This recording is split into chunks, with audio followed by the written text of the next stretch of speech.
nós vamos ver sobre a sutileza do movimento dos desigrejados. A lição 8, movimento pentecostal. Hoje o movimento dos desigrejados aqui nessa lição 9. Nós vamos ler o textual, depois a nossa verdade prática. O textual diz o seguinte, está em Hebreus capítulo 10, versículo 25, para quem não tem a revista, né? Pode abrir a Bíblia aí. Todas as lições são fielmente extraídas das Escrituras. A gente faz questão de ler versículos da Bíblia, citar esses textos, para mostrar para os irmãos que, apesar de a gente ter uma revista, a revista não é superior à Bíblia, né? Ela não é superior.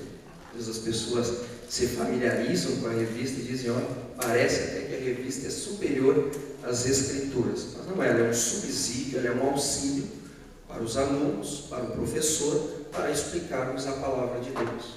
Ela é um auxílio. Então, Hebreus capítulo 10, versículo 25, diz assim: não deixando a nossa congregação, como é costume de alguns, antes admoestando-nos uns aos outros, e tanto mais quando vedes que se vai aproximando aquele dia. Hebreus 10, 25. A verdade prática. O movimento dos desigrejados deve ser visto como um desvio da verdadeira espiritualidade, que é expressa no contexto da verdadeira igreja. De repente você está se perguntando aí, mas o que é esse movimento? Quem sabe você nunca ouviu falar sobre ele, mas ele está aí. E de umas décadas para cá, ele tem crescido. Principalmente, diz aí os entendidos, depois da pandemia. A pandemia deixou o pessoal bastante em casa, né? O pessoal começou a buscar mensagens bíblicas, devocionais nas redes sociais, e a pandemia está aí quase que acabando, passando.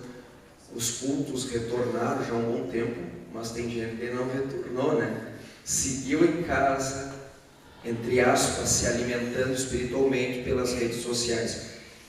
Então dizem os entendidos que esse movimento dos desigrejados, ele está aí bem presente, bem forte e em crescimento. Há pesquisas já que indicam que no nosso Brasil 20%, veja bem, 20% dos que se dizem ser cristãos já estão aí como desigrejados. Então você encontra alguém na rua, pergunta se ele é cristão, eu sou cristão. Que igreja você frequenta? Qual é a sua instituição? Não frequento igreja nenhuma. Muitos anos atrás, aconteceu isso com o catolicismo romano, com o romanismo. As pessoas que eram adeptas da religião católica romana se identificavam da seguinte forma: eu sou um católico praticante, ou sou um católico não praticante. Não praticante porque o camarada não ia. E hoje, com o movimento dos desigrejados, está acontecendo isso. Então, 20% da cristandade, os números, às vezes a gente se alegra, dá os dados, olha, os cristãos no Brasil são tantos milhões. 20% desses números já se configuram aí como desigrejados.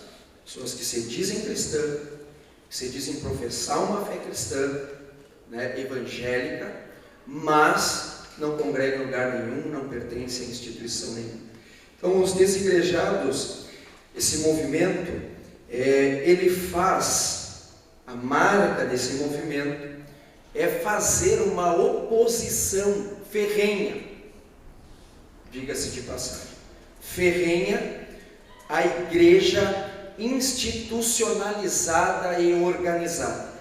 Então, esse movimento dos desigrejados, ele faz uma oposição, ele é contrário à igreja institucional e organizada. O que é isso? O que é uma igreja institucional e organizada? É o modelo que vocês estão inseridos, que eu estou inserido.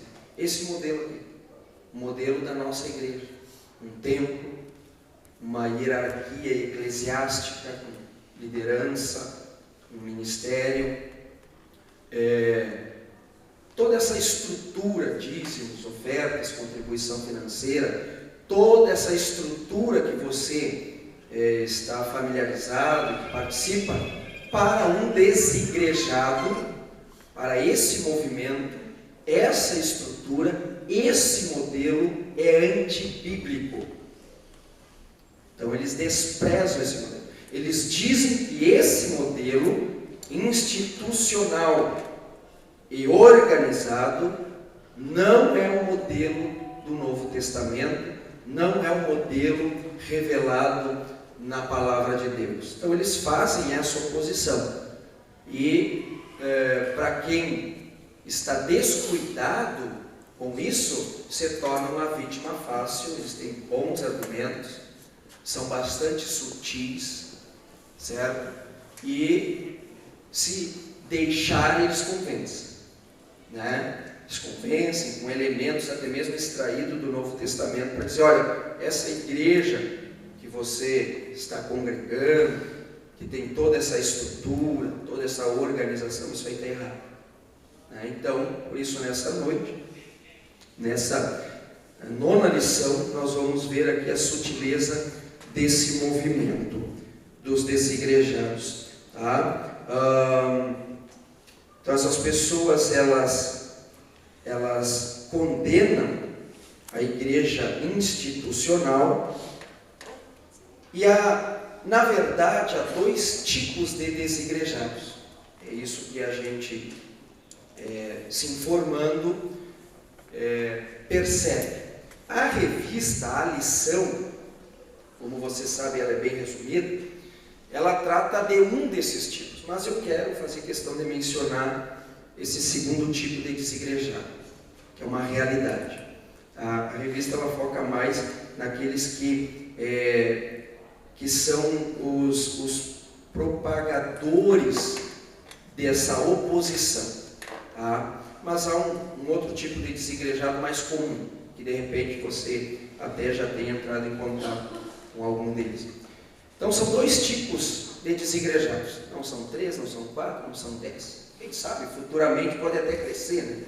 Mas por enquanto, que se entende é que há dois tipos de desigrejado. Tem aquele desigrejado que é aquele cidadão que outrora pertenceu a uma igreja organizada, uma instituição, tá? E por alguma coisa e outra ele foi frustrado, ele foi decepcionado, ele foi machucado, ele foi maltratado, certo? Então, mediante a essa situação, ele se retira da instituição. E ao se retirar, ele desconfia de qualquer outra instituição, qualquer outra placa de igreja. E ele então diz: olha, eu não vou à igreja nenhuma. Só me dei mal, tiraram tudo que eu tinha, me deixaram liso, sem um centavo, acabaram com a minha família, acabaram com a minha vida. Então eu não quero saber da igreja. Vou manter a minha fé, vou manter a minha oração em casa, vou manter a minha leitura bíblica em casa, mas não quero saber da igreja. São aqueles que são feridos. E infelizmente para nós, isso é verdade. Tem muitos ambientes, muitas comunidades que tem uma placa, tem ali o seu nome, no nosso caso aqui Assembleia de Deus, né? Mas existem denominações que elas machucam as pessoas, elas sugam os que ali entram. Eu conheci gente assim.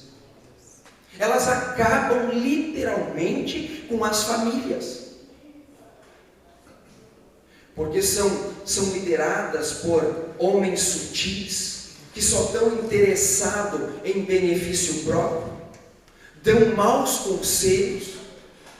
Então são igrejas que realmente maltratam muitos fiéis, fazendo com que estes fiquem ressabiados de irem até mesmo em uma outra igreja. Você convida ele, vamos lá na minha igreja.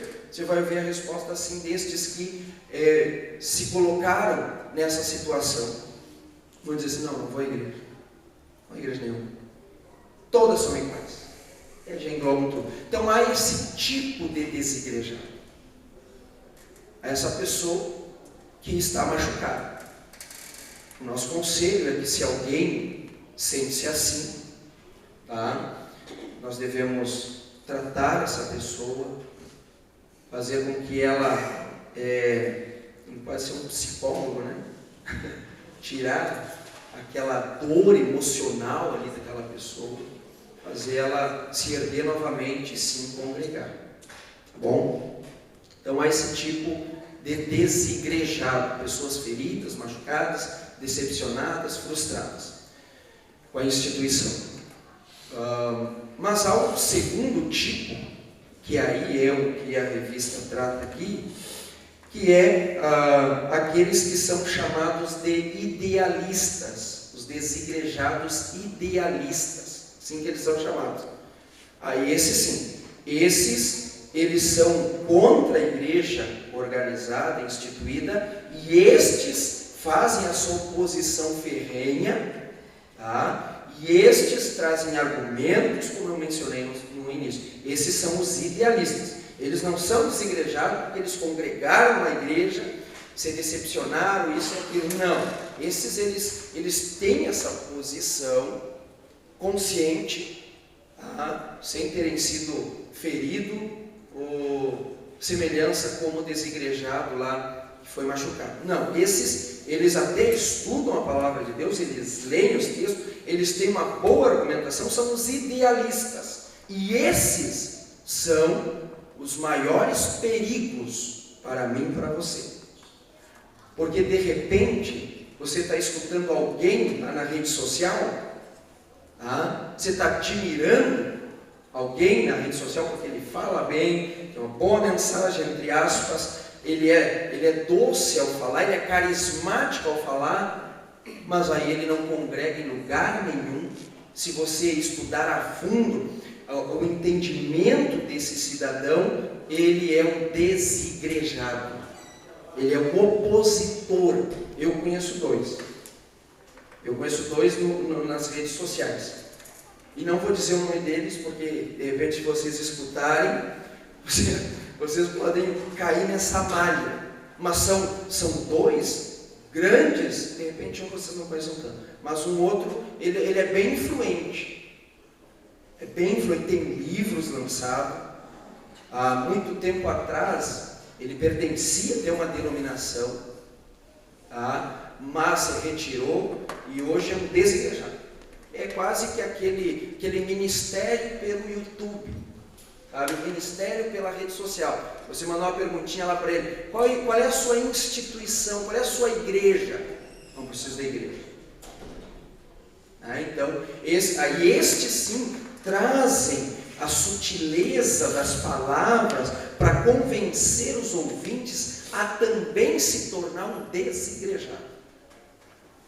Aí ele se torna lá o seu pastor, lá na sua casa, lá é a sua congregação, sozinho lá, tá? Então esse sim é o perigoso. A leitura bíblica em classe, depois disso aqui nós já vamos entrar na primeira parte da nossa lição, está em Hebreus capítulo 10, versículo 19 ao 25. Diz assim, versículo 19: Tendo, pois, irmãos, ousadia para entrar no santuário, pelo sangue de Jesus, pelo novo e vivo caminho que ele nos consagrou, pelo véu, isto é, pela sua carne. E tendo um grande sacerdote sobre a casa de Deus, cheguemo-nos com verdadeiro coração, em inteira certeza de fé, tendo o coração purificado da má consciência e o corpo lavado com água limpa. retenhamos firme a confissão da esperança, da nossa esperança, porque fiel é o que prometeu, e consideremo-nos uns aos outros para nos estimularmos ao amor e às boas obras. Olha o versículo 25. Não deixando a nossa congregação, como é costume de alguns, antes admoestando-nos uns aos outros, e tanto mais quanto vedes que se aproxima, que vai se aproximando aquele dia. Então, é muito claro o versículo 25, né? Não deixamos de nos congregarmos, como é já na época em que o escritor aos Hebreus, que a gente não sabe quem é, escreveu, mas movido por Deus, trouxe essa palavra inspirada, já nessa época, já havia lá os desigrejados, né? E ele diz claramente aqui, e explicitamente, não deixamos de nos congregarmos, como é costume de alguns. Tá bom? Então não seja esse alguns, congregue. É um dever do cristão genuíno e verdadeiro. Muito bem, a primeira parte da nossa revista vai tratar sobre a visão e a prática do movimento dos desigrejados.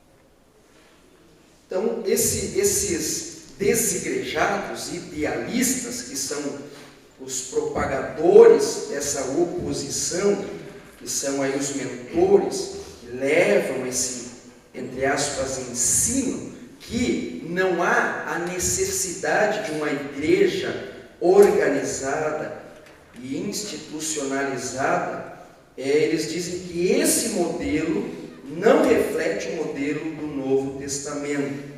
Eles dizem que o modelo do Novo Testamento, nós encontramos ali aquelas cartas de Paulo sendo citadas às igrejas, as cartas de Pedro, as cartas de João. Esse modelo não é institucional nem organizado. Que besteira, né? Só a gente lê as cartas e vê que há sim um modelo organizado e institucional, como esse que nós adotamos, que os igrejados, vamos assim denominar, adotam. Os desigrejados, eles propagam que esse não é o modelo do Novo Testamento. Então eles alegam que a igreja não pode ter hierarquia eclesiástica, não pode ter um clero. Diz, não, a igreja não pode ter uma hierarquia, não pode ter um pastor, um corpo de ministros, no nosso caso, na nossa instituição, né, que é pastor, evangelista, presbíteros, diáconos. Não, isso aí não é o modelo do Novo Testamento. Isso aí foi inventado. Não existe essa questão do clero. E aí se apegam até em dados históricos, como na Idade Média, né, que a gente sabe que é uma história manchada do cristianismo, 1000 anos, né, chamada de a Noite de 1000 anos, que realmente manchou a cristandade. Então eles se pegam toda aquela estrutura clerical que tinha no romanismo, né, papa, bispos, cardeais, que só trouxe grandes prejuízos. Então eles se apegam a estas coisas, esses fatos, e dizem: a igreja verdadeira, ela não precisa, ela não deve ter uma hierarquia eclesiástica. Ela também não precisa ter uma confissão de fé, uma declaração de fé, como nós temos na Assembleia de Deus, como outras instituições têm. Não precisa. Isso aí tudo foi inventado. Não precisa de templos, não precisam de contribuição financeira. Então, no cerne, na base desse movimento de desigrejados, na sua prática, na visão deles, não precisa de nada disso. Então, tudo aquilo que você presencia, esse modelo, esquece. Diz eles, né? Esquece, tudo está errado. Eles vão fazer malabarismo com os textos do Novo Testamento para provar isso aí. Vão alegar que as igrejas, veja bem, que as igrejas com templos, com essa hierarquia, com a instituição, ela só foi se organizar dessa forma com Constantino no século IV. Que no século I, no século II, no século III, não existia isso. Fato é que a igreja se reunia em casas. Tá? Templo mesmo como esse, né, e mais suntuosos, só foram ser realmente construídos no século IV, quando o cristianismo se tornou a religião oficial de Roma. Quando, entre aspas, vou dizer novamente, quando diz que Constantino, imperador romano, na época, se converteu. E há dúvidas nisso, né? Uns pensam que ele foi uma estratégia política, porque os imperadores que o antecederam ele não conseguiram frear o avanço do movimento cristão. Quanto mais matava os cristãos, mais vertia cristão, mais aumentava os cristãos. Então dizem que Constantino, muito inteligente, ele diz: olha, eu não posso bater de frente com ele porque os outros imperadores fizeram isso.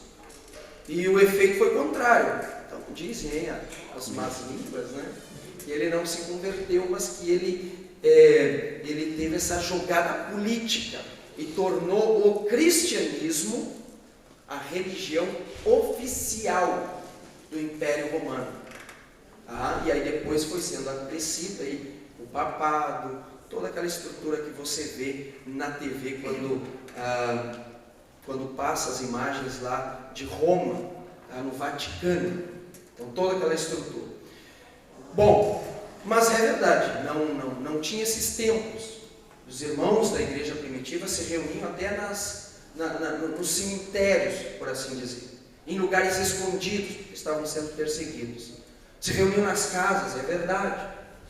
Se reuniam à beira do templo, ali do segundo templo, ali em Jerusalém. Não tinha mesmo toda uma estrutura assim física.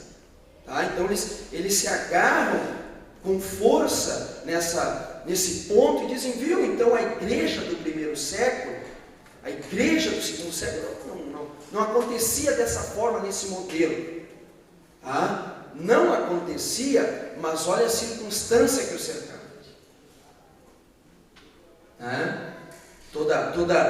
O contexto histórico de perseguição. E isso é verdade. Quando Paulo escreve aos crentes da igreja em Corinto, pensa que era uma carta endereçada como se fosse para nós hoje, todo mundo junto assim. Não, eles tinham que se reunir em casas. Mas a verdade é que nós temos indícios nessas cartas que sim há um apelo e há uma orientação para que estes que se reuniam em casas, eles viessem a se juntar. E se tivessem possibilidades de levantar um templo, eles levantariam. Porque a igreja do primeiro século, a igreja do segundo século, a igreja do terceiro século, era uma igreja que a maior parte da membresia era de escravos e servos. Você acha a vida difícil hoje? Né? Ser um funcionário público, em trabalhar no comércio. Imagine naquela época. E a igreja, então, praticamente, em algumas exceções, as igrejas do Novo Testamento eram pobres, extremamente pobres. Mas da sua pobreza, diz Paulo, eles superabundam em graça. Então não tinha mesmo toda a estrutura, até mesmo financeira, para construir um templo, e também havia o Império Romano dominando tudo e não ia permitir isso. Estavam sendo perseguidos tanto pelos judeus como pelos romanos. Então se reunir não era fácil. Mas mesmo assim, estes irmãos, eles faziam de tudo para estarem juntos. Mesmo com risco de vida. Bom, mas os desigrejados, eles querem distorcer isso e contrariam tudo isso. Olha a frase que eles declaram, esses idealistas. Se alguém deseja encontrar a Deus, deve sair da igreja institucionalizada. Essa é uma das frases que eles utilizam. Se você quer encontrar a Deus, saia dessa igreja, Assembleia de Deus, saia dessa instituição, saia dessa organização. Isso aí só vai fazer mal para você. E aí então você vai encontrar a Deus. Claro que tudo isso não é verdade, nem um pouco.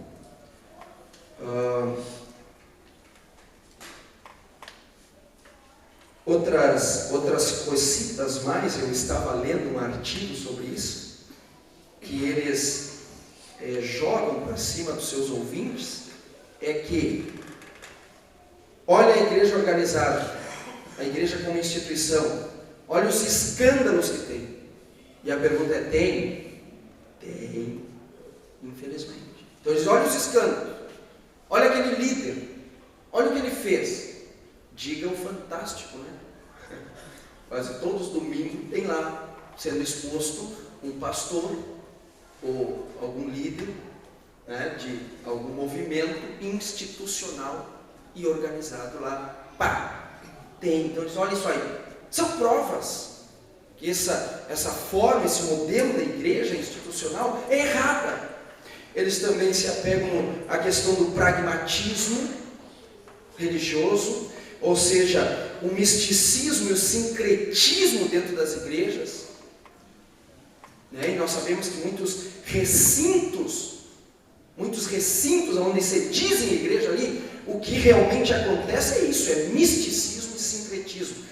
É onde essas igrejas, né, elas fazem de tudo e ultrapassam todos os limites para alcançarem crescimento.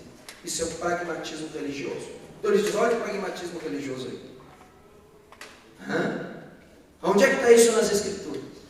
E aí eles vão construindo um pensamento de oposição contra a igreja institucional e organizada.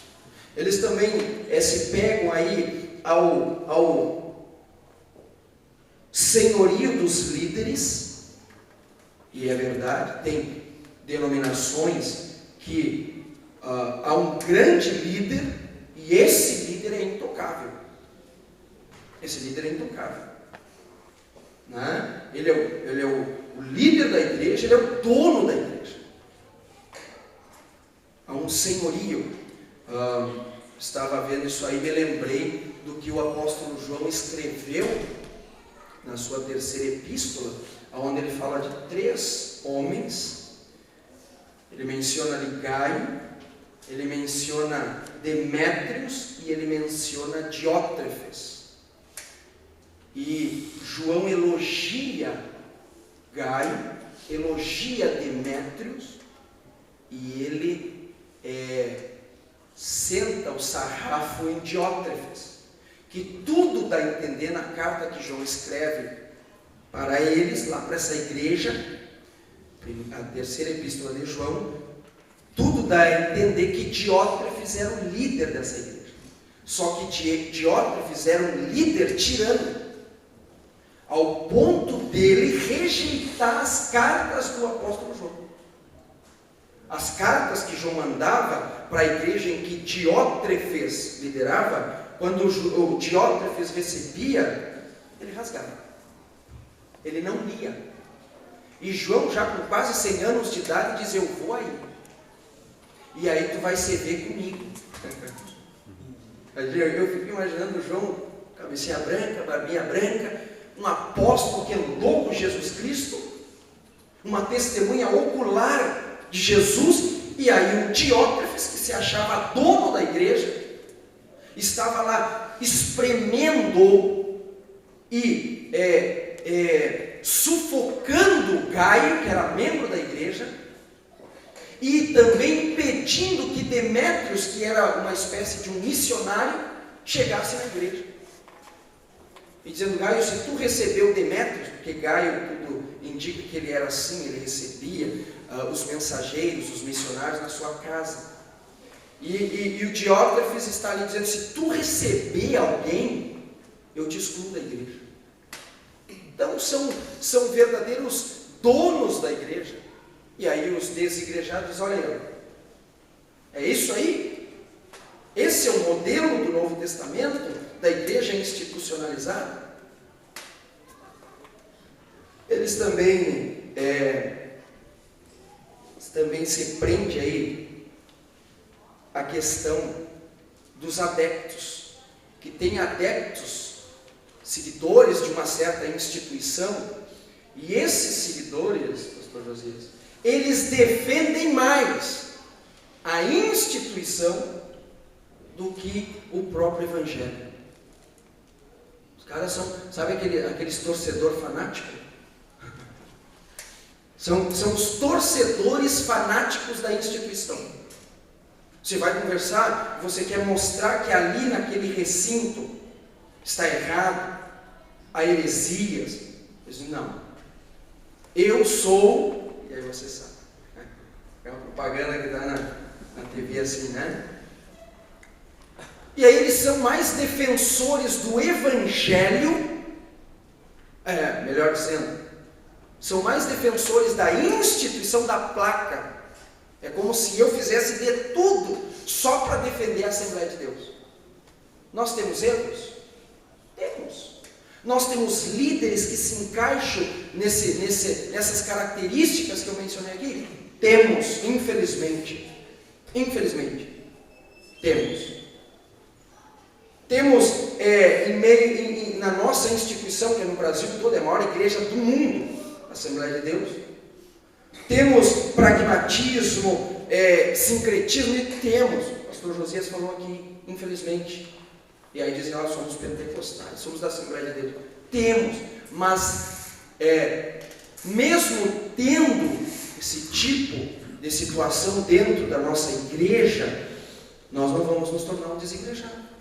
Nós vamos superar isso aí.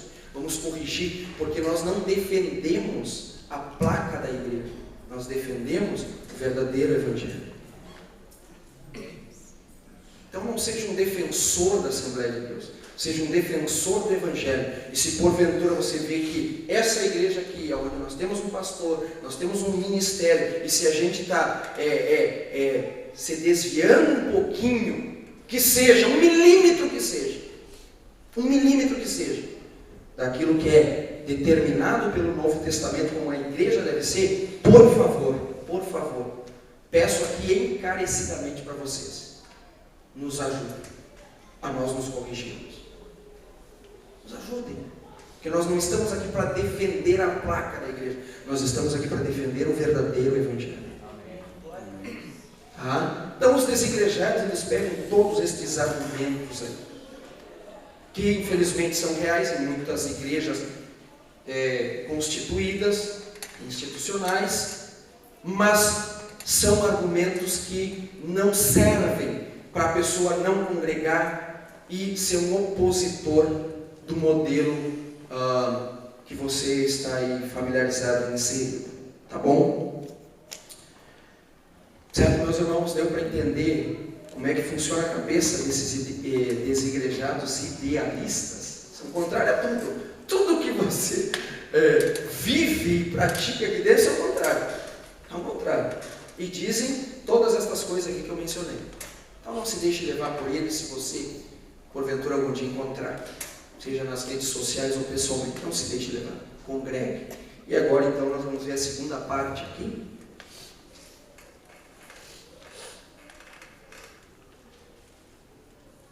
A natureza da igreja neotestamentária. A natureza da igreja neotestamentária. A igreja neotestamentária, ela é um organismo vivo e ela é uma organização. Agora sim nós vamos ver como é que ela é a igreja do Novo Testamento. Neo é novo, tá? Neotestamentária, igreja do Novo Testamento. Então ela é um organismo vivo.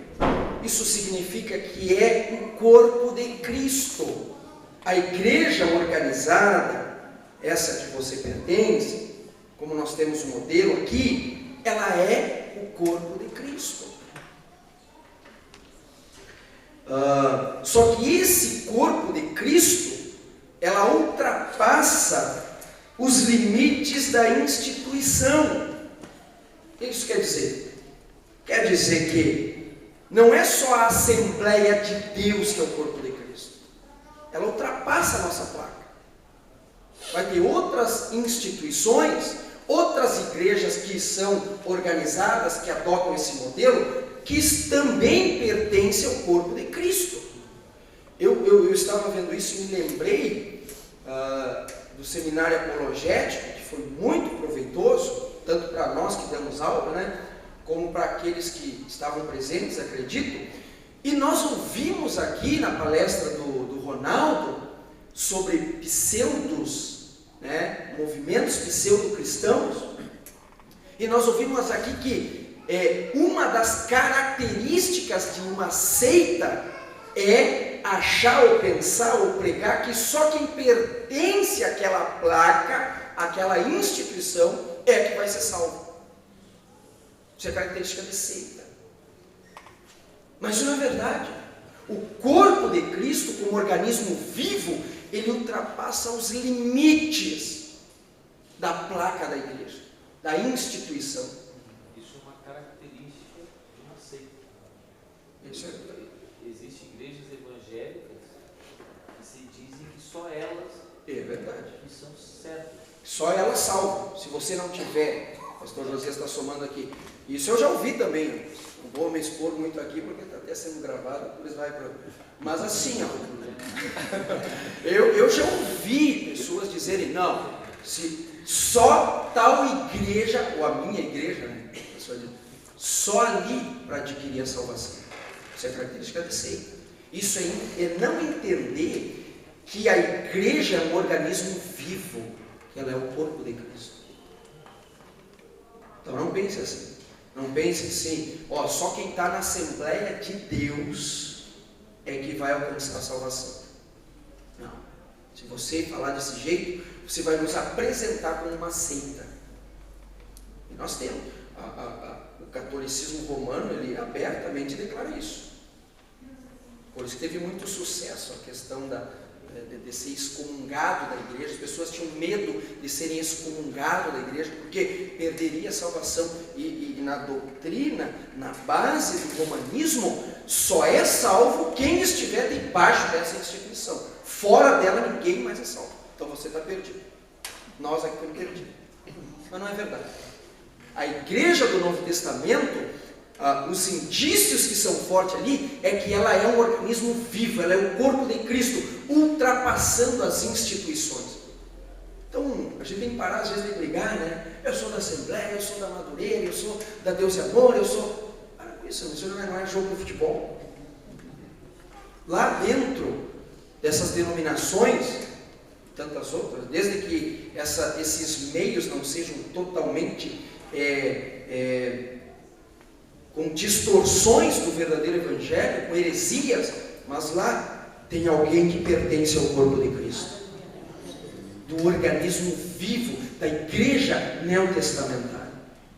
Então a igreja é um organismo vivo e ela também é uma organização, ou seja, ela tem um sistema de governo, não é bagunçado. Posso complementar? Pode, fica à vontade, não tem horário, né? Eu acho que ele está falando bem aí sobre a igreja como organismo e igreja como organização. A igreja como organismo, uma das diferenças é, por exemplo, na pandemia nós tivemos um exemplo, fecharam a igreja, mas nós não deixamos de ser igreja. Com certeza. Porque nós somos um organismo vivo. Né? Isso. Onde nós nos reunimos, nós somos igreja. Entendeu? Nós não dependemos exclusivamente da estrutura. Claro. Mas por outro lado, nós precisamos nos organizar. Como nós vamos entrar agora. É verdade. Na época da pandemia, o pastor nos lembrou aqui, nós tivemos que ficar em casa por um período, né? E não deixamos de ser igreja. Nós estávamos ainda ali pertencemos ao corpo de Cristo. Mas tem um outro aspecto, né? Que é a igreja organizada. E nessa organização, que nós podemos extrair do Novo Testamento, é que há um sistema de governo formado. Claro que tem. uma liderança. Isso não é, como diz o desigrejado, errado. Isso está na Bíblia. É um modelo que o Novo Testamento nos apresenta. Vamos ler? Efésios 4:11 a 16. Olha como é organizado. Efésios, é citado outras referências aí na lição, mas a gente separou algumas aí, tá bom? Olha ali, Efésios 4:11. E Ele mesmo, nosso Deus, e Ele mesmo deu uns para apóstolos, outros para profetas, e outros para evangelistas, e outros para pastores e doutores, querendo o aperfeiçoamento dos santos, para a obra do ministério. Essa frase aí, para a obra do ministério, é para o serviço. Então o próprio Deus, no versículo 11 nós vimos, o próprio Deus separou homens e os qualificou, os capacitou, deu dons para estes homens serem apóstolos, olha a organização, serem apóstolos, serem profetas, serem doutores, serem evangelistas, serem pastores. E estes homens, com esses talentos, com essas capacidades, eles são para servir a igreja e aperfeiçoar os santos. Quem são os santos? Vocês. E a pergunta é, como é que estes homens, que são vocacionados por Deus, vão aperfeiçoar os santos se cada um ficar em casa? Porque na época lá não tinha YouTube, não tinha WhatsApp, não tinha o fenômeno da internet. Como? Os desigrejados não acreditam. Não, eles não acreditam nessa hierarquia eclesiástica. Eles não acreditam nessa organização. Mas está ali. Eu queria ver como é que eles interpretam isso aí. Como é que se aperfeiçoa os santos? Ou seja, prepara os santos para o bom serviço na obra de Deus. Que é o versículo 12. E não para por aí. Olha, então Deus, Ele separa. Aí nós já vemos uma organização. Aí já se percebe essa hierarquia eclesiástica. Claro que nós não temos hoje apóstolos, né? Diga-se de passagem. Não temos apóstolos e nem profetas no contexto em que é citado ali por Paulo. Nós, como pentecostais, somos continuistas e cremos no dom de profecia, mas não em ofício profético, como é mencionado ali. Os apóstolos e os profetas, que é mencionado nesta lista, eles lançaram os fundamentos da igreja. E aí depois veio os demais e constroem sobre esse fundamento. Mas outra coisa, isso aí é outra explicação no ministério. Então, visando o aperfeiçoamento dos santos para a obra do ministério, ou seja, do serviço, todo cristão ele deve trabalhar na obra do Senhor, ele deve ser um servo e servir no reino dos céus, tá? Então, essa instrução que é dada por estes homens que Deus qualifica, prepara os santos para esse serviço. Segue lá dizendo, para a edificação do corpo de Cristo, até que todos cheguemos à unidade de fé, ao conhecimento do Filho de Deus, a varão perfeito, à medida da estatura completa de Cristo. O que é um varão perfeito? Então Deus, Ele deu estes homens à igreja. Nós temos aqui os apóstolos. Aqui, quer ouvir um apóstolo falar? Abra 1 Coríntios, abra Colossenses, você vai ver Paulo falando que era um apóstolo. Quer ouvir um apóstolo falar? Abra a 1ª e 2ª carta de Pedro, ele era um apóstolo. Quer ouvir os profetas? Nós temos aqui textos citados por profetas, ali do primeiro século. Você quer ver pastores? Já ouviu hoje aqui um? Já ouviu o evangelista? Estou falando aqui.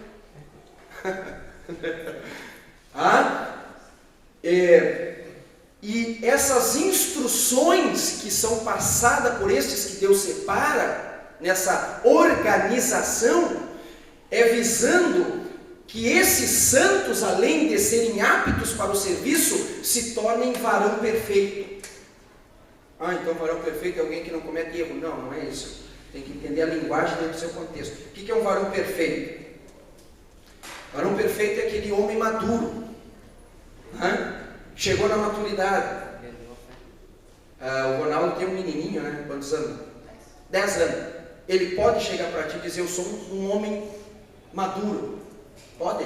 Não, ele só tem 10 anos. Com 15 anos ele pode dizer isso. Ele tem que ir aprendendo. Agora, quando tiver 25 anos e fazendo coisa de criança, o que tu vai dizer para ele? Tu é um homem feito, rapaz. Tu já é um homem grande, tem barba na cara e segue fazendo coisa de criança. É isso que Paulo quer dizer.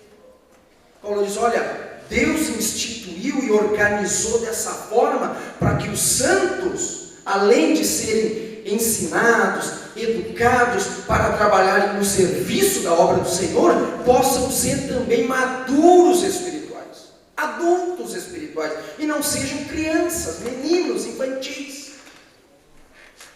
Então eu fico pensando como seria os seguidores dos desigrejados. Se eles não têm toda essa estrutura, eles não acreditam nessa estrutura. Então, geralmente, o seguidor do desigrejado é um menino, é uma criança, ele não é um varão perfeito. Olha lá, então Paulo diz: vocês vão ser para serem varão perfeito, homens e mulheres maduras espiritualmente. Olha na sequência: para que não sejamos mais meninos inconstantes, levados em roda por todo o vento de doutrina, pelo engano dos homens que, com astúcia, enganam fraudulosamente. 15. Antes, seguindo a palavra em amor, crescemos em tudo naquele que é a cabeça. Quem é a cabeça? Cristo. Quem é corpo? Nós.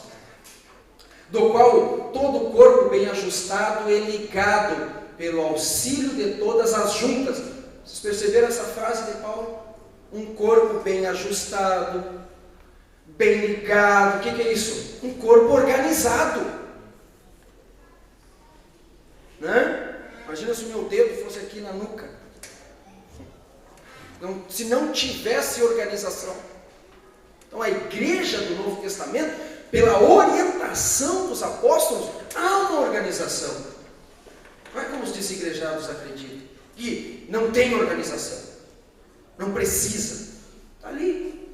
Um corpo bem ajustado e ligado pelo auxílio de todas as juntas, segundo a justa operação de cada parte, faz o aumento do corpo para a sua edificação em amor. Tem também citação de Atos 6. Atos 6, versículo 1. Uma passagem bem conhecida. A instituição dos diáconos. 7 diáconos. Olha como há uma organização na igreja do Novo Testamento. Ora, naqueles dias, crescendo o número dos discípulos, começou a aumentar, Lucas registra isso, né? Estava superando os 8.000. Imagina uma igreja em poucos meses, de 120, já está com quase 10.000 membros. Já imagina que loucura isso? Não deu tempo de se preparar para todos os detalhezinhos. É um crescimento muito rápido. É isso que nós temos ali no início da igreja cristã.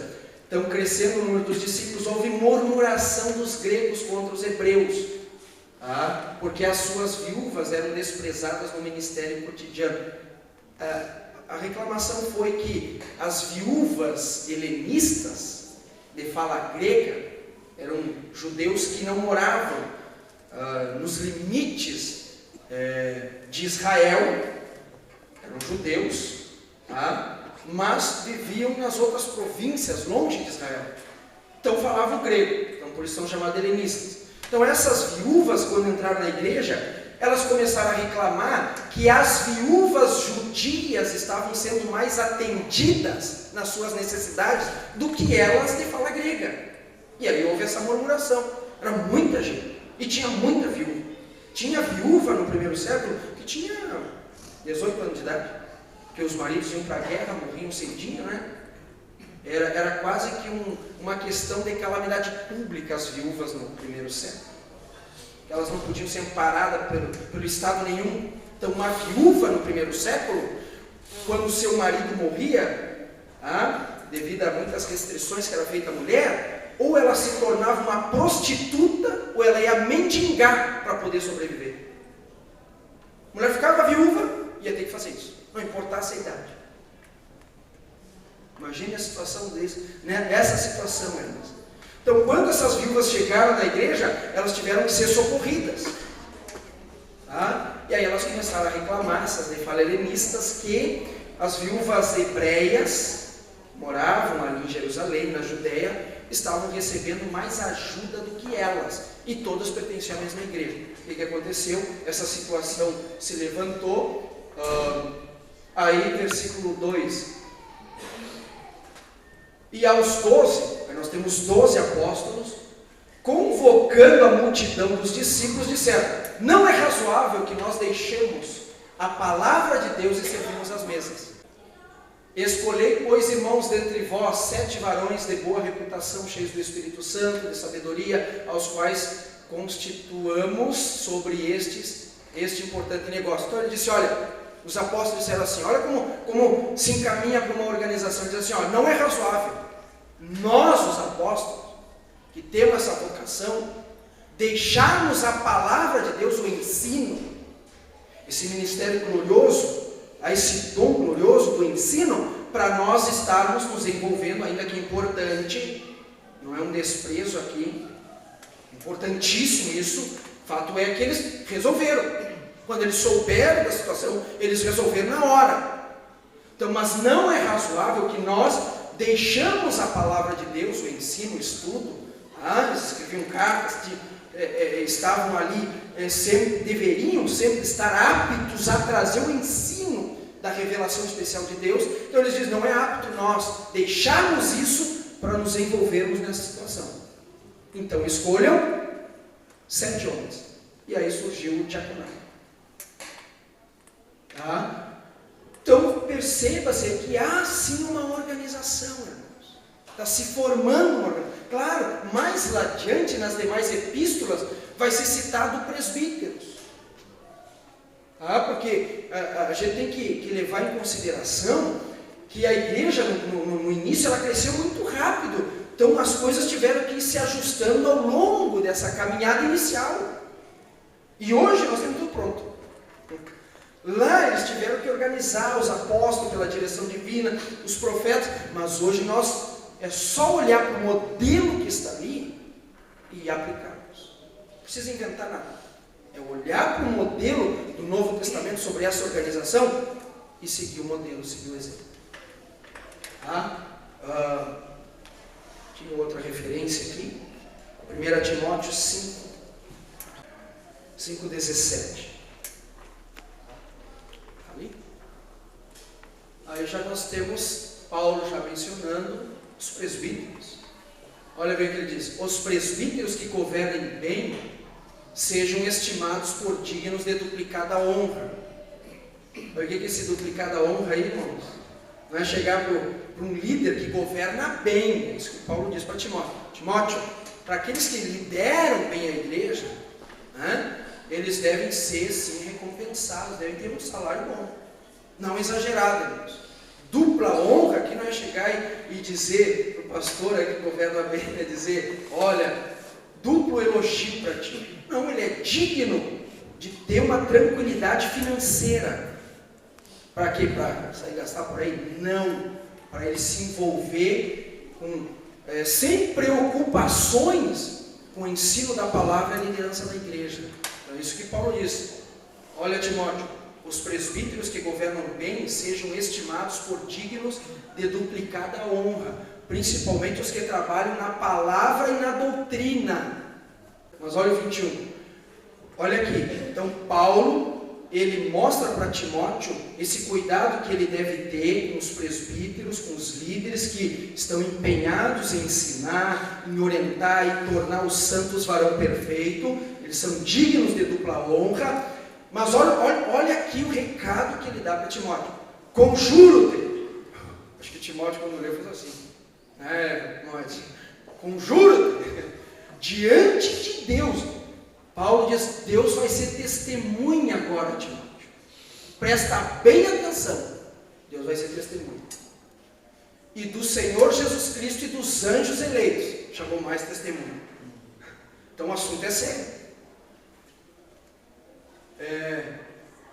Que sem prevenção guardes estas coisas, não fazendo por parcialidade. Você sabe o que é parcialidade, né? Versículo 22. A ninguém, Timóteo, imponhas precipitadamente as mãos, nem participe dos pecados alheios, conserva-te a ti mesmo puro. Por que Timóteo, ele chama fortemente, por que Paulo chama fortemente a atenção de Timóteo para isso? Ele está dizendo, Timóteo, que é o líder da igreja, dessa organização, desse organismo vivo.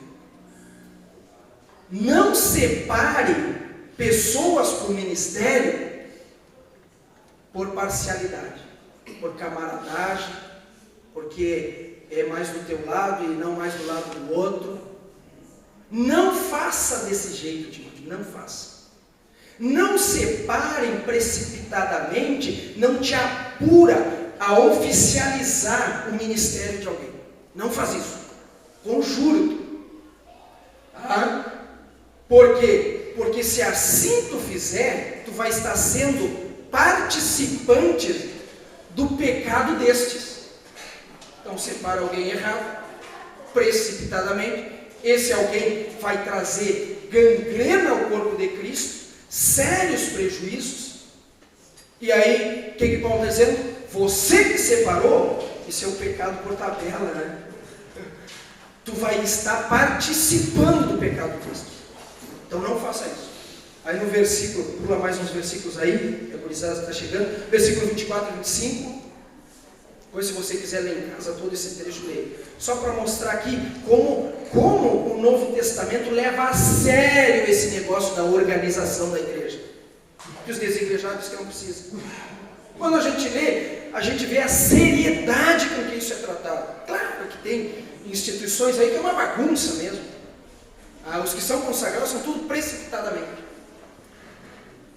Mas a gente percebe aí essa caminhada lenta, muitas vezes, para a oficialização de um obreiro, mas é lenta, mas vai ser de muito benefício para a igreja. Aí o versículo 24, olha o que ele diz, ainda orientando sobre isso. Ele diz, Timóteo, não seja precipitado. Nós já vimos. Sabe por quê? Os pecados de alguns homens são manifestos. Então, está na cara de toda a igreja que o cidadão tem um pecado. Um pecado de estimação que ele carrega onde ele vai. Todo mundo sabe. Vai lá e consagra o cara.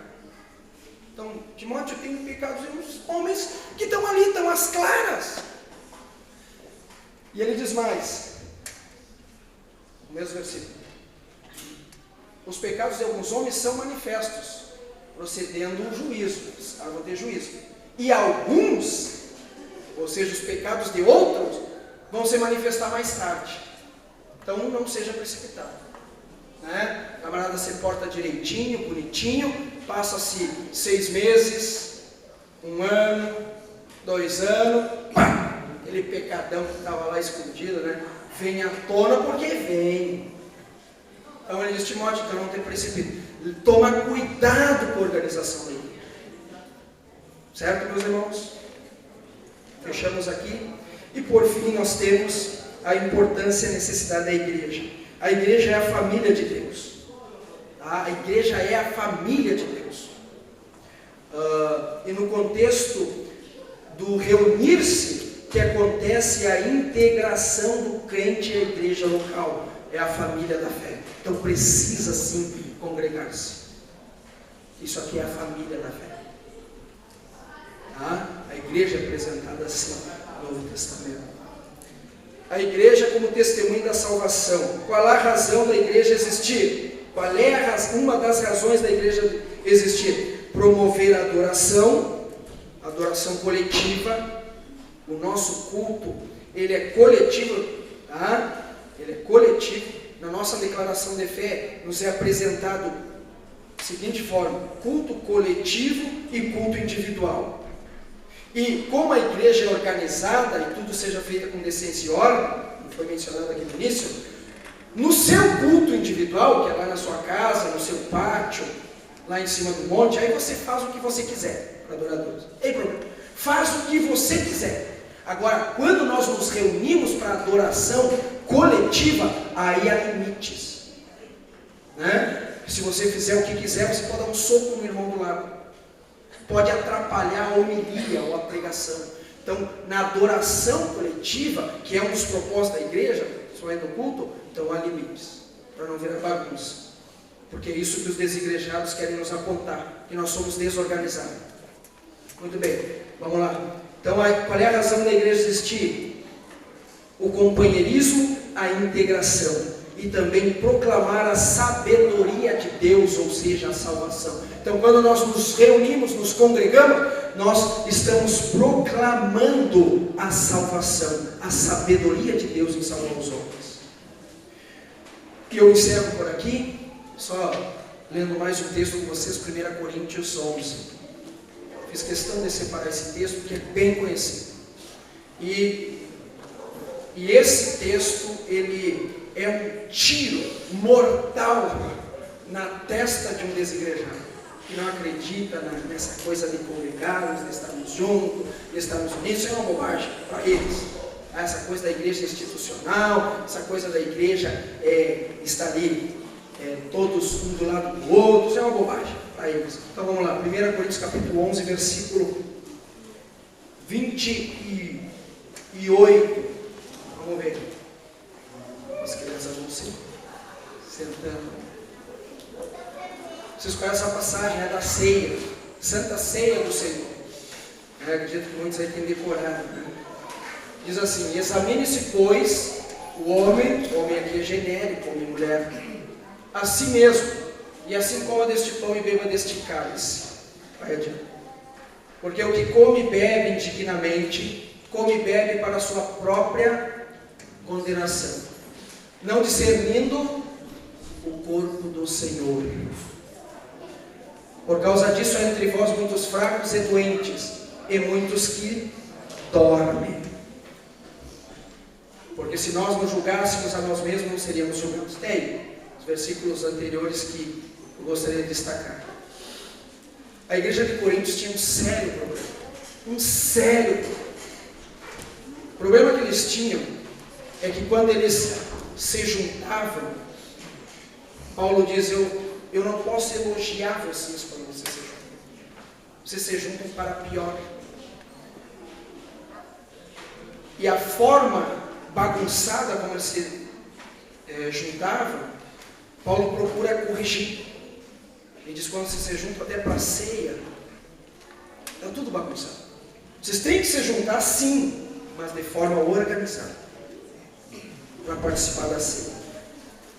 E um dos grandes problemas da igreja de Corinto é que eles estavam participando da Santa Ceia indignamente. Indignamente. O que seria participar da Santa Ceia indignamente? Ali no contexto. É participar da Santa Ceia sem levar a sério, sem considerar o corpo de Cristo. O que é o corpo de Cristo? É a igreja. Tá? Então, no contexto, até no versículo 22, Paulo diz assim para eles: vocês desprezam a igreja. O que é a igreja? O corpo de Cristo. A igreja orgânica, viva. A igreja organizada. A igreja, quando se reúne, é o corpo de Cristo. Só que vocês desconsideram, vocês desprezam a igreja. E aí quando vocês se juntam, mas com esse sentimento de desprezo pelo ajuntamento, vocês participam da Santa Ceia indignamente. Indignamente.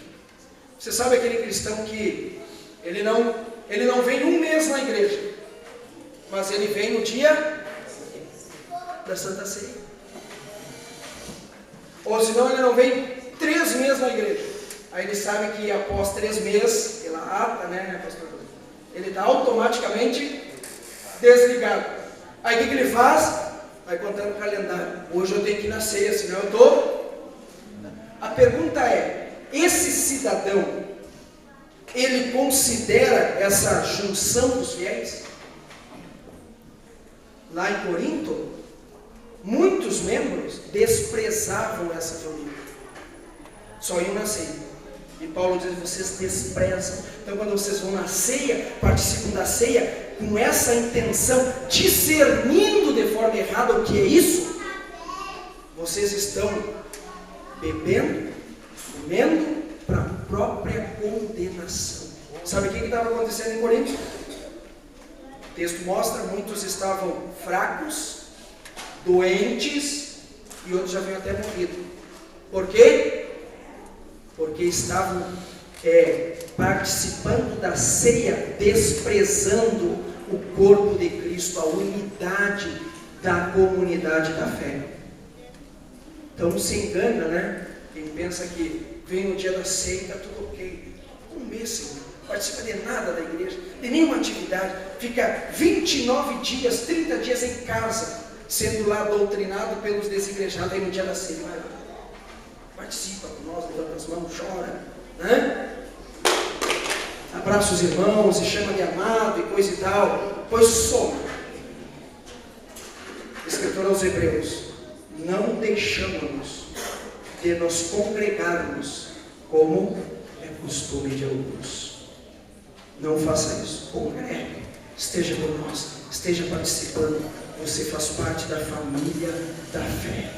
E é na Santa Ceia que nós mostramos que também honramos o nosso Senhor, o sacrifício que Ele fez, mas também mostramos que nós amamos e não desprezamos o seu corpo, como Cristo é o cabeça. Estamos ali juntos. Que Deus abençoe.